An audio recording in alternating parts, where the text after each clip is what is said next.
university, you've got a very wide range of research you're doing. Yes, it is. It covers all the core values of the university to feed the world, live well, protect the future.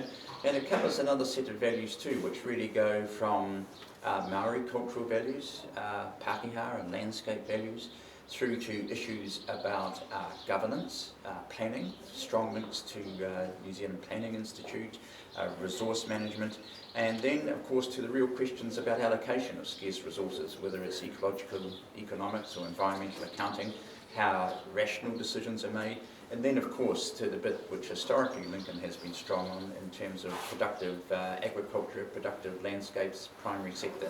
So a very broad scope. Who funds it?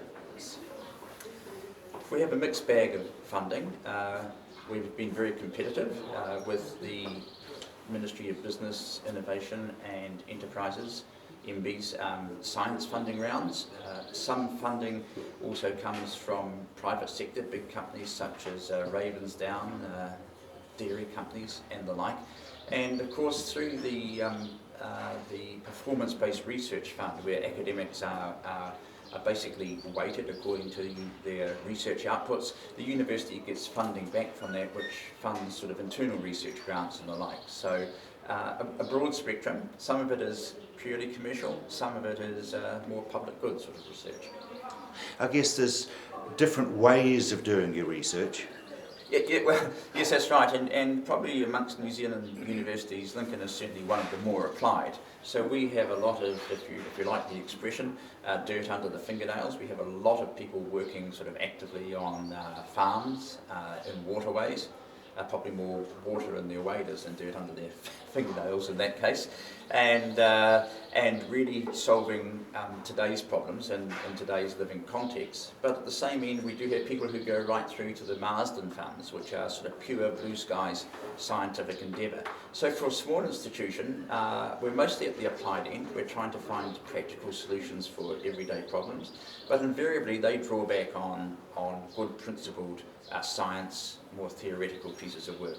So it's quite difficult in the modern world to be able to have compiled teams which are able to do all of those. Now, Kaikoura, obviously devastation there, and you moved very quickly as far as tourism is concerned.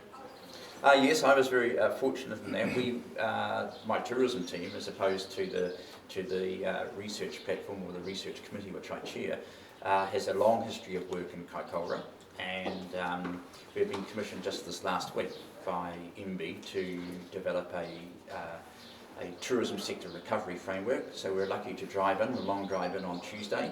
And of course the same supply chain which brings in goods and services for tourists, and then ultimately when it's safe and secure brings in tourists, is an essential supply chain for the agricultural sector. And so milk tankers in and out, cattle in and out, food, harvest and those sort of things. So in lots of ways in those regional communities, as we've talked about in the past, tourism and agriculture and the sort of economic benefits they bring regions really sit hand in glove. So where do people find this information? Yes, the research platform puts out a biannual review called Transforms. Little cameo stories in here, and this deals under the three big themes, the three mission statements of the university: to feed the world, so a lot of primary production, precision agriculture work in there, protect the future, where resource management and waterways and all those other sorts of important things that allow us to draw sustainably on nature's bounty and to live well, looking more at the human interface of those sorts of things, summarised in here on sort of two-page spreads. A lot of them have links to the individual authors, the researchers in there, and the whole document is available on the Lincoln University website.